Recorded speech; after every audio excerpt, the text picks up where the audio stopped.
अस्सलाम वालेकुम गाइस, क्या हाल चाल है। उम्मीद करते हैं सब लोग ठीक ठाक होंगे और मज़े में होंगे। जैसा कि पता है कि सब सल्लू भाई वापस आ गए थे। उसके बाद जो स्लैब पड़ा उसको।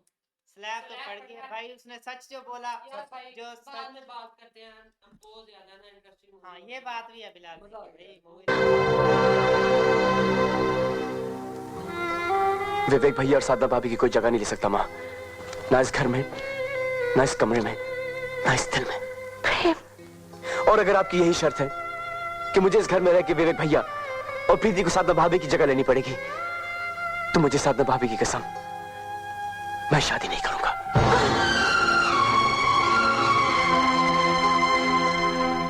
प्रेम,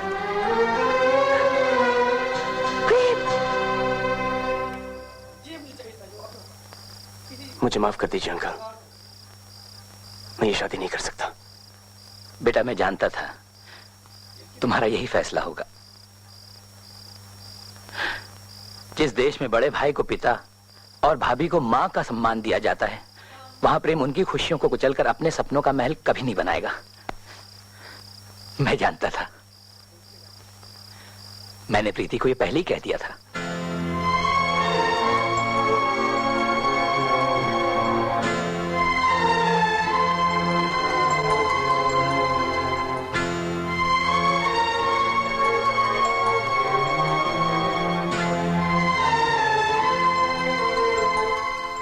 रुकोगे नहीं?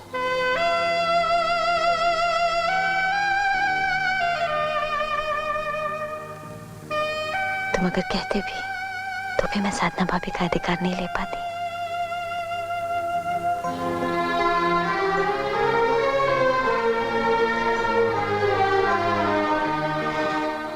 बैठो।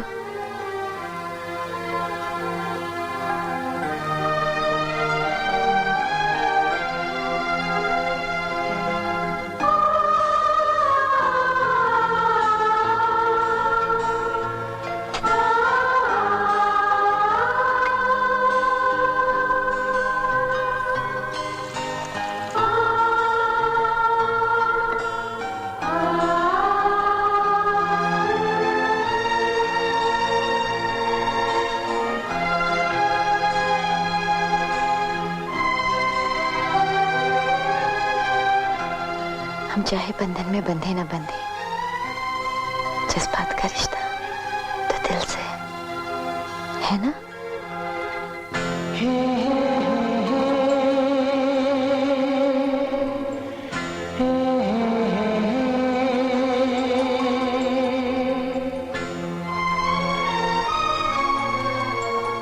साधना भाभी की चिंता मत करना, उनकी डिलीवरी की जिम्मेदारी अब मेरी है। एवरीथिंग इज फाइन बेटी, बिल्कुल नॉर्मल डिलीवरी है। संभल के संभल के, अब किसी भी वक्त अस्पताल जाना पड़ सकता है। बैठो बैठो। देखो अब्बू जान आपके लिए क्या भेजे हैं, छोटे से बाल गोपाल। कहा है कि आप हमेशा इन्हें अपने सामने रखें। थैंक यू भाईजान। लाओ बेटा। प्रीति, थैंक तुम यहाँ क्यों रुकती हो? यहाँ सब लोग तो है ना। भाभी, मैं सर से ऑफिशियल छुट्टी लेके आई हूँ, आपकी डिलीवरी तक यही रहूंगी। भाभी चाय।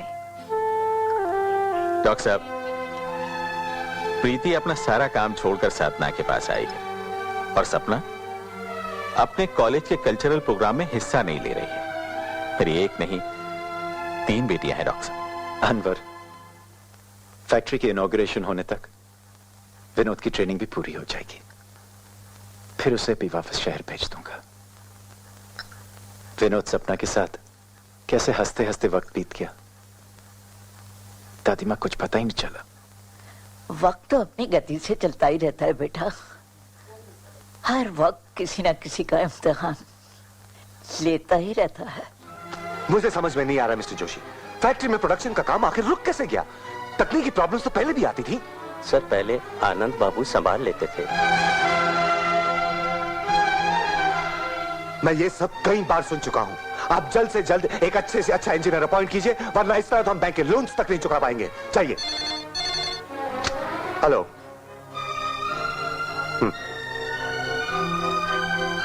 मैं आता हूं।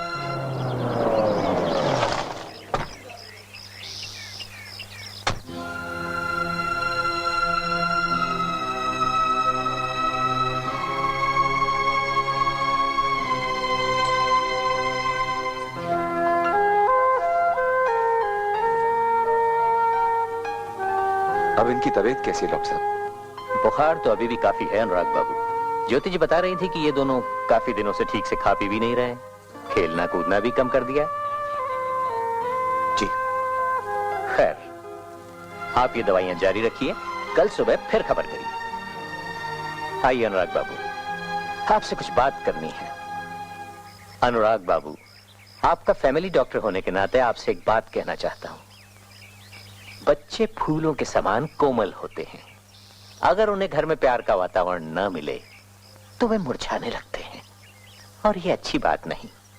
डॉक्टर साहब, इन दिनों मैं अपने काम की परेशानी में ऐसा उलझा हूं, इन्हें वक्त ही नहीं दे पा रहा हूं। कई बार इन पे झुंझला जाता हूं। कल तो आपने उन पर हाथ भी उठाया।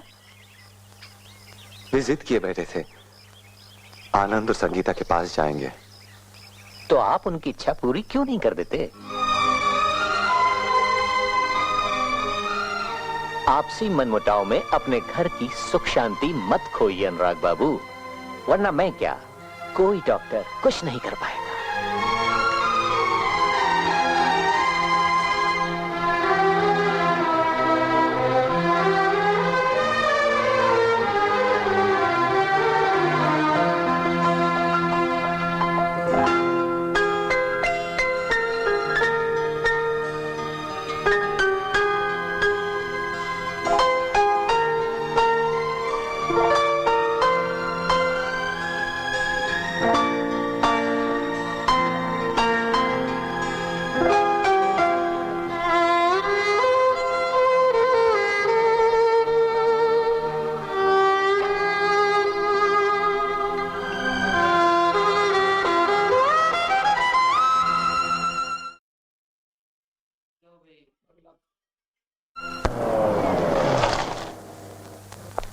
साहब जी, आनंद बाबू और छोटी बहुरानी जी आई हैं, राधिका बिटिया के साथ।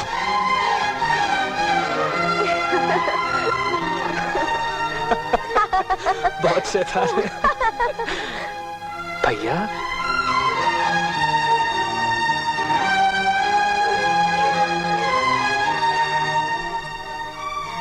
भैया, राजू बबलू की तबीयत इतनी खराब होगी और आपने हमें खबर नहीं की। जैसे ही भाभी का फोन आया, हम तो फौरन चल दिए।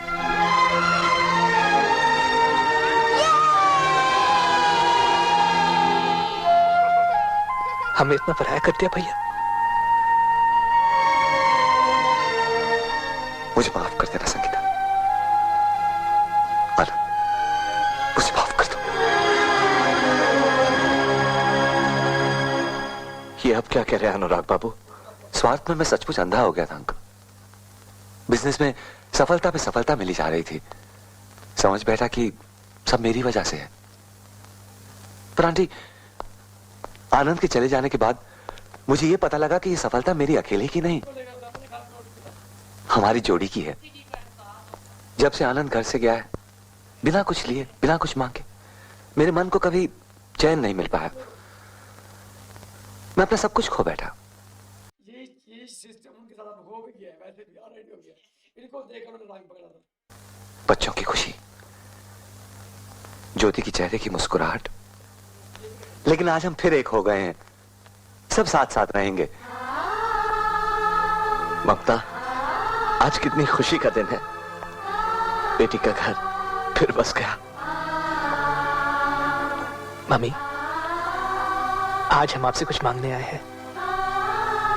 विवेक भैया को कहिए कि वे वापस आ जाए। मम्मी, ये विवेक भैया का ही विश्वास था कि हम एक दिन फिर मिलेंगे। जिस दिन हम बैंगलोर जा रहे थे, मुझे याद है उन्होंने मेरे सर पर हाथ रखकर कहा था, संगीता, मेरे सारे सुख तेरे, तेरे सारे दुख मेरे।